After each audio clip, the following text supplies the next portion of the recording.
Mr. Chairman, I yield 3 minutes to the gentleman from New Jersey, Mr. Garrett, who is the Vice Chairman of the Budget Committee.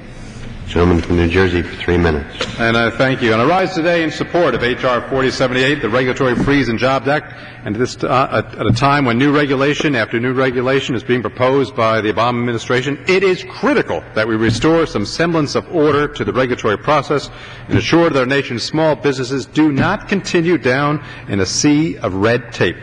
So I thank Congressman Griffin and Chairman Smith as well, and Chairman Issa and Leader Cantor in the Rules Committee as well for including the SEC Regulatory Accountability Act as part of Title VII of this legislation. See, this legislation subjects the SEC to the President's executive order. What that does is require enhanced cost-benefit analysis requirements as well as require a review of existing regulation. Title VI will enhance the SEC existing cost-benefit analysis requirements by requiring the Commission to first clearly identify a problem that would be addressed before issuing any new rules, and to require that the cost-benefit analysis be performed by the SEC's chief economist. While the SEC already has certain cost-benefits requirements relative to rulemaking, recent court decisions have simply vacated or remanded several of these rules and have specifically pointed out deficiencies in the Commission's use of cost-benefit analysis. For example, recently the SEC Inspector General issued a report that expressed several concerns he had about the quality of the SEC's cost-benefit analysis.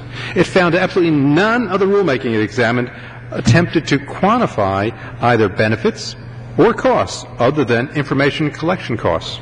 So this bill now will ensure that the benefits of any rulemaking outweigh the costs, and that both new and existing regulations are accountable, consistent, written in plain language, and simply easy to understand. So Title VI also requires the SEC to assess the costs and benefits of available regulatory alternatives, including the alternatives of simply not regulating, and choose the approach that maximizes the benefits. So under the bill, the SEC shall also evaluate whether proposed regulation is inconsistent, whether it's incompatible, or duplicates other federal regulation as well. Now, because some regulations have been politicized in the past, this bill will require that the examinations be done by the Commission's chief economist. These are really just common sense reforms and are appropriate, especially given the fact that the Commission continues to struggle with this issue. For instance, the D.C. Court of Appeals, which vacated the Commission's proxy access rule, there the court said this. They said the Commission acted arbitrarily and capriciously for having failed once again to adequately assess the economic effects of these new rules, and also inconsistently and opportunistically frame the costs and benefits of the rules. So, Mr. Speaker, this bill also includes a new section adopted by the subcommittee that will provide a clear post-implementation assessment of all new regulations so that these post-implementation cost-benefit analysis, in addition to pre-ones, will be done correctly. Finally, it's a common-sense approach. It's a pragmatic approach to a rulemaking process, and I support the underlying legislation.